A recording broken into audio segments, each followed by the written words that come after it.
Yo, it's Mr. K here, spoken word artist, and you're locked into UK Full Stop at Westside FM. Peace.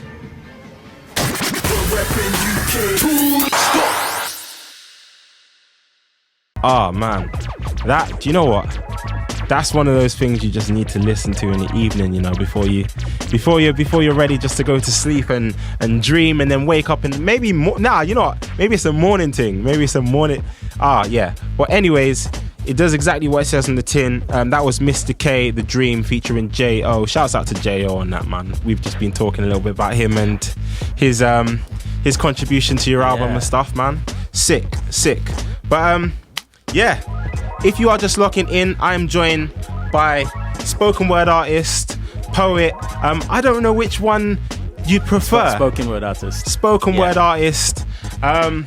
And just artists in general, because, you know, like, obviously we have to kind of put some kind of names to stuff so people get familiar, but just as a whole, artist.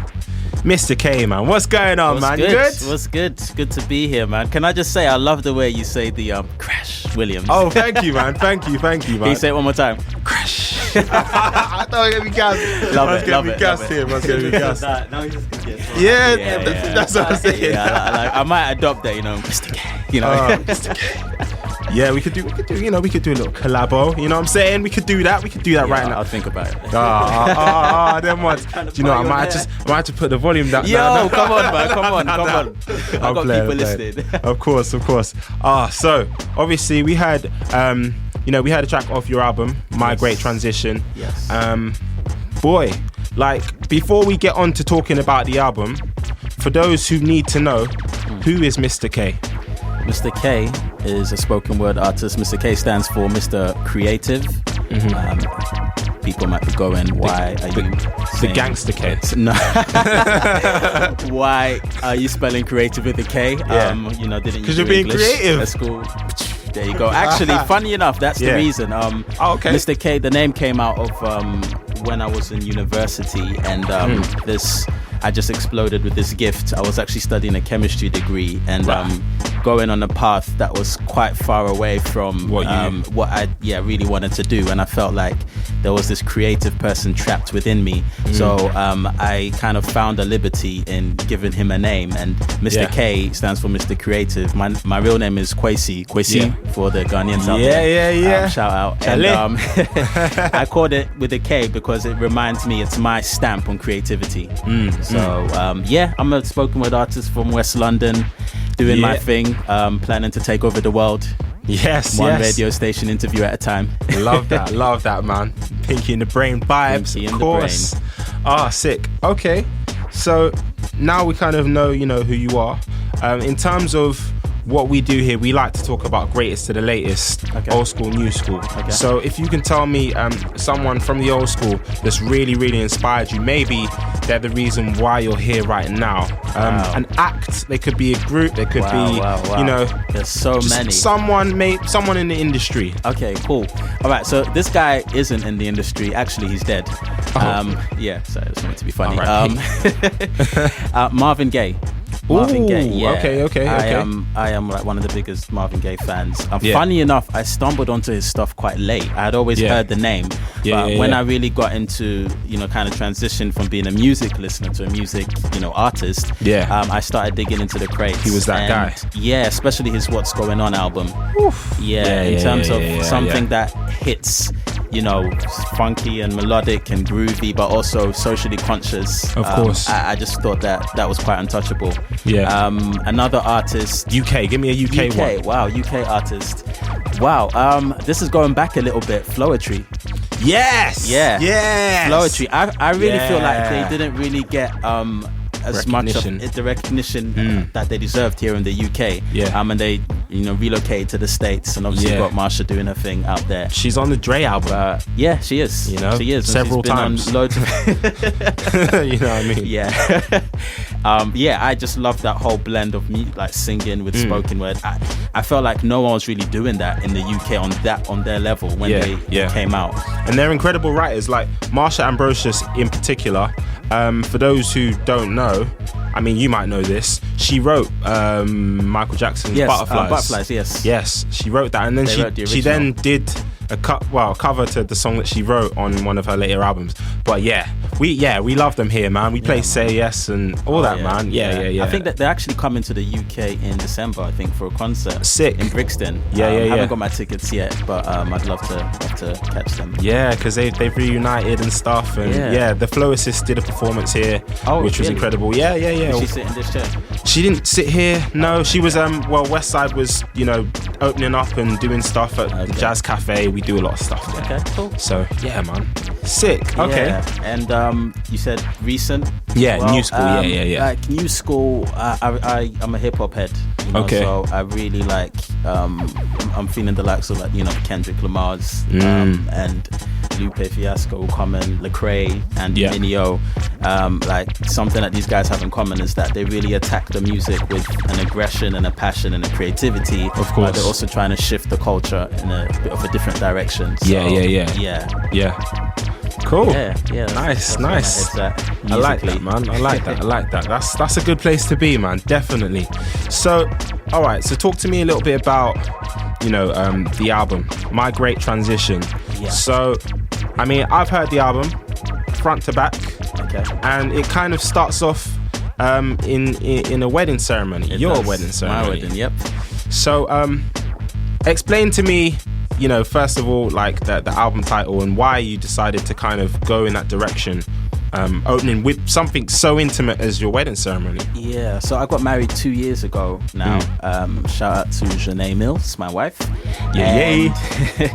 And like in the lead up to getting married, so I'm going to really condense the story because it's a long story. So got engaged at the top of 2013. Yeah. And around that time was when I decided to record this album. So we were planning our wedding in 7 months.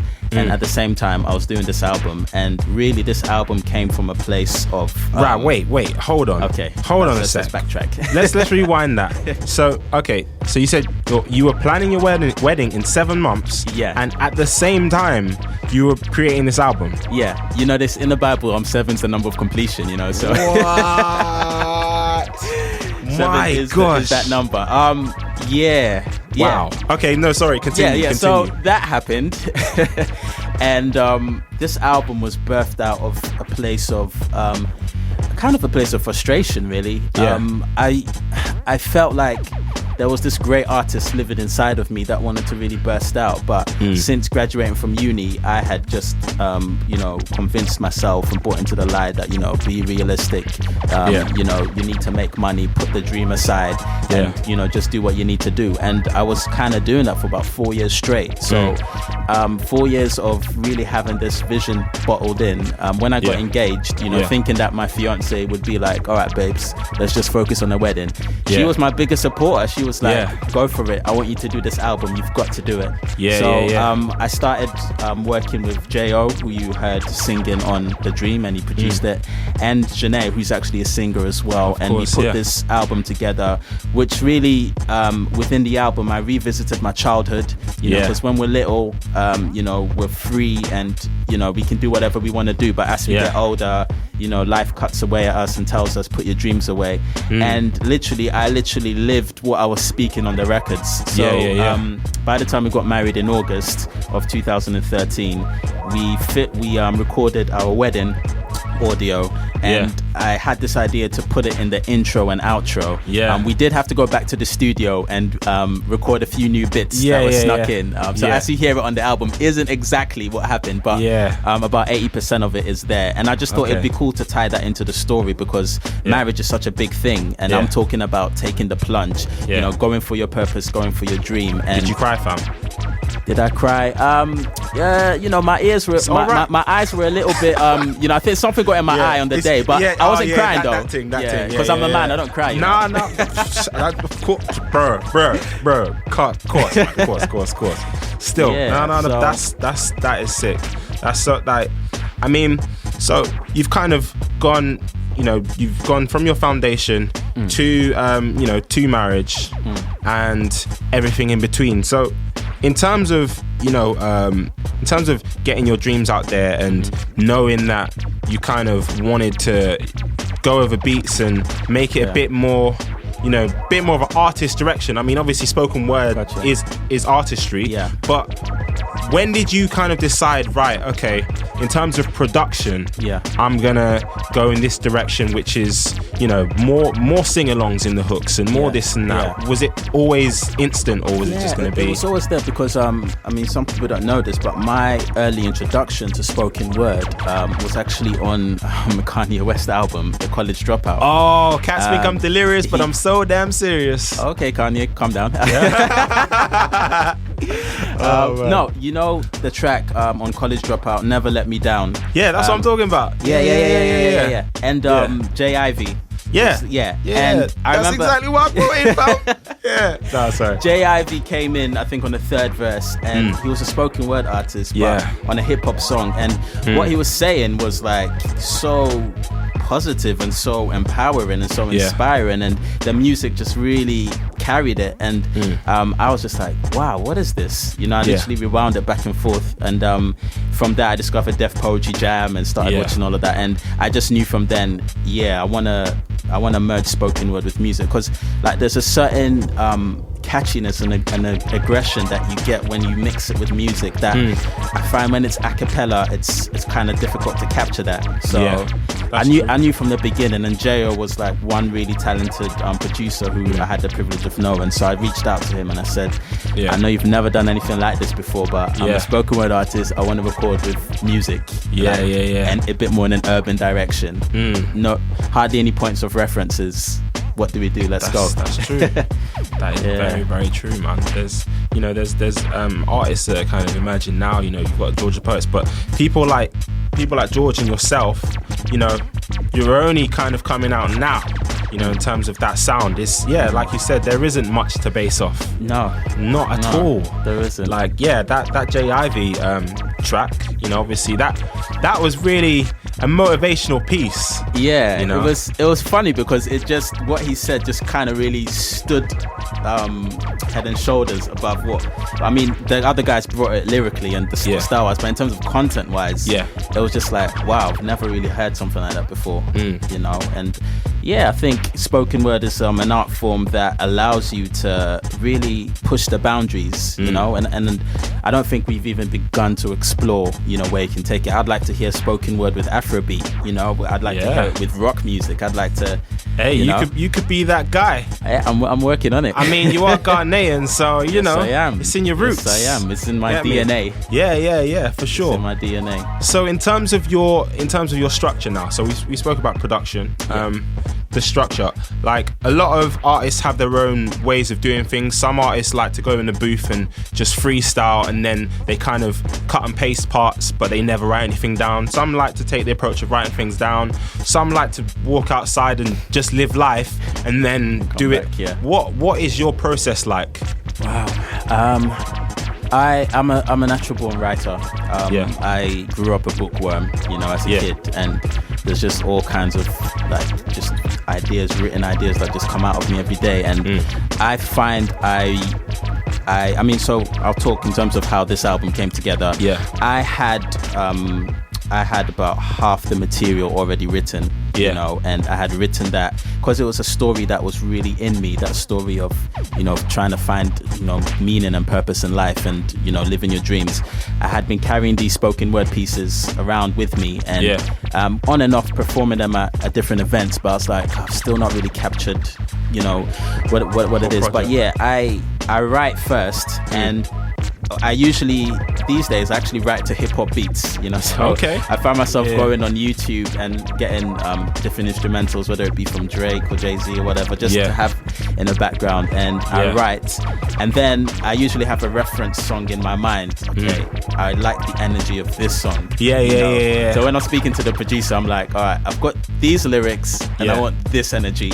Let's meet somewhere in the middle. You know, and that's kind of how the creative process, if you will. And sometimes I have the idea of what I want the piece to say or the song to say.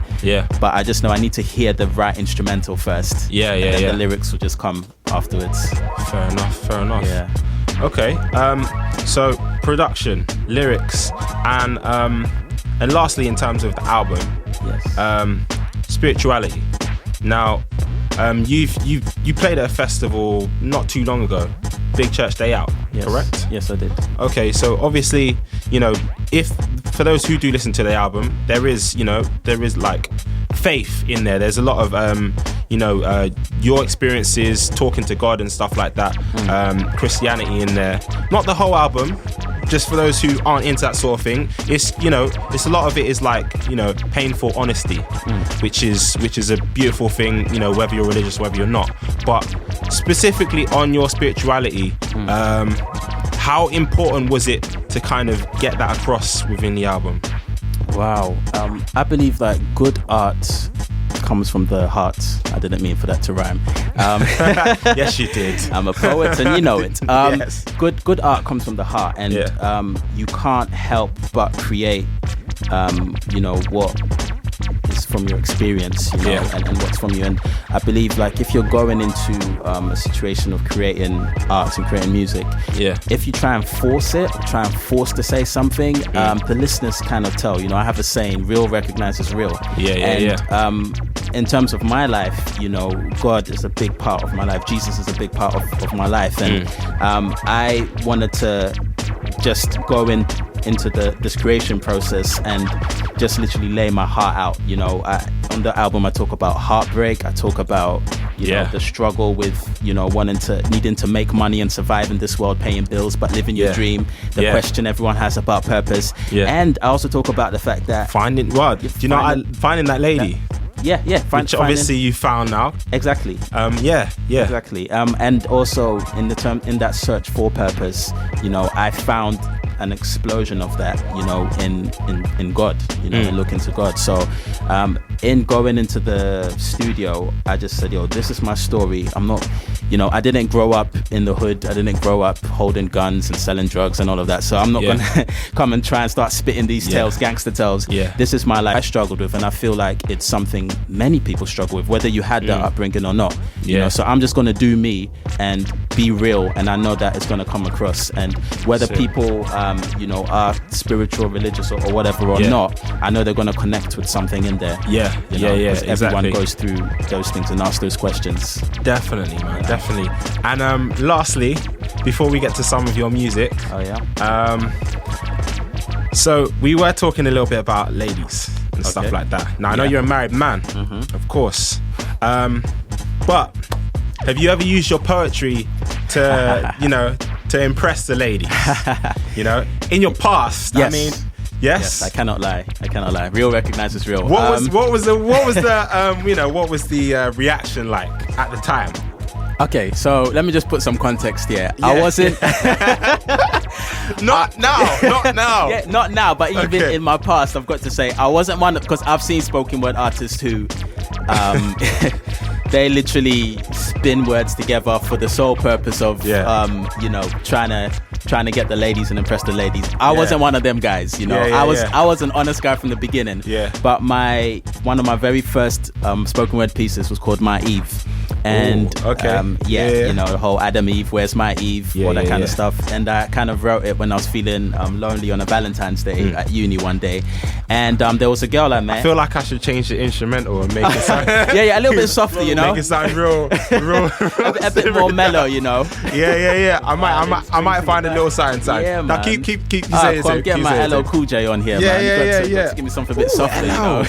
Hello might be a good one, you know. That might be a good one. So I wrote this piece called My Eve, and didn't have a girlfriend at that time, but I wrote one verse, and it was just talking about wanting to find the perfect girl, the perfect lady. And I met someone, and I remember sending her the song. I kind of knew what it was gonna do, but I did it anyway. And she was like really touched by it and all of that. And I thought, you know, I found my Eve, you know, this is the one. And even when I did that piece, many times I'd perform it, girls would be like, oh, I'll be your Eve, and all of that malarkey. And I won't lie, it felt good, you know, for a time. Of course. For a time. But that relationship didn't quite go how I planned. How you wanted it to. And why are you laughing? Hold on. We're just gonna change the instrumental for a sec, man. Something a bit softer. Come on now, that's what we're talking about. Yeah. So, girl.